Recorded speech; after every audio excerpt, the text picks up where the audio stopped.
घ्या. दळवीसरांचं पुढे घ्या. यामध्ये काकामध्ये वरती जाऊ का थांबा तुम्ही. तुमच्याशिवाय ते हा पुरस्कार होणार नाही कंप्लीट. तुम्ही हे ना इथून द्यायचं यांना येतात. इथून घ्यायचं यांना द्यायचं हे ट्रॉफी. इथून थांबा. इथे घ्या. हा इथे पण दोन्ही कामं घेतले फोटो. यांना बोलवायचं ना. अच्छा या मॅडम या. त्यांनी तुमच्याशिवाय पुरस्कार घेणार नाहीत तर मुंबईची माणसं त्याच्यामुळे त्यांना कसं थोडं ग्लॅमरस लुक पाहिजे. थोडंसं ग्लॅमरस सगळं.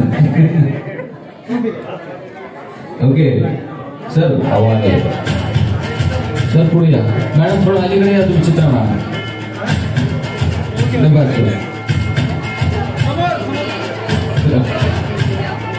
मीरा मॅम आलेत का.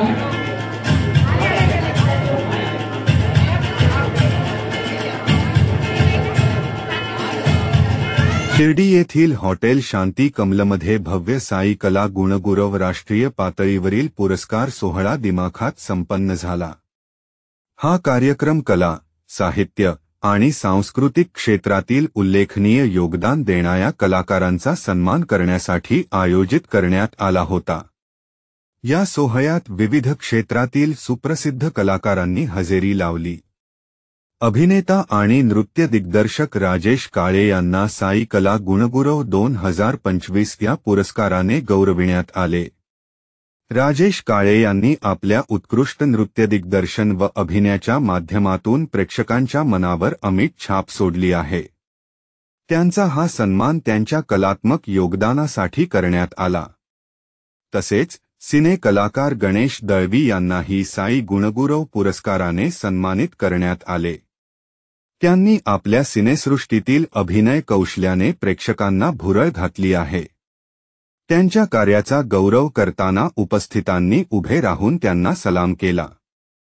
कार्यक्रमाला हिंदी चित्रपटसृष्टीतील प्रसिद्ध अभिनेत्री चित्रा दीक्षित, डॉक्टर अज्ज सर तसेच इतर मान्यवर उपस्थित होते. मान्यवरांच्या उपस्थितीत हा सोहळा आणखी देखणा झाला. यावेळी चित्रा दीक्षित यांनी कलाकारांसाठी प्रोत्साहनपर शब्द व्यक्त केले आणि नवोदित कलाकारांना आपल्या स्वप्नांच्या मागे धावण्याची प्रेरणा दिली. सोहळ्यात विविध क्षेत्रातील कलाकारांचे त्यांच्या कामगिरीसाठी कौतुक करण्यात आले. त्यांच्या कलाकृतींनी समाजावर सकारात्मक प्रभाव टाकल्याचे मान्यवरांनी व्यक्त केले. कार्यक्रमाचे सूत्रसंचालन दिग्गज निवेदकांच्या टीमने कौशल्यपूर्ण पद्धतीने केले, ज्यामुळे उपस्थितांना या सोहळ्याचा आनंद द्विगुणित झाला. हा पुरस्कार सोहळा केवळ सन्मानाचे व्यासपीठ नव्हे, तर कलाकारांच्या मेहनतीचे आणि योगदानाचे जिवंत उदाहरण ठरला. कार्यक्रमाचा समारोप कलाकारांच्या सन्मानाने आणि नव्या प्रेरणादायी वाटचालीसाठी शुभेच्छा देत करण्यात आला.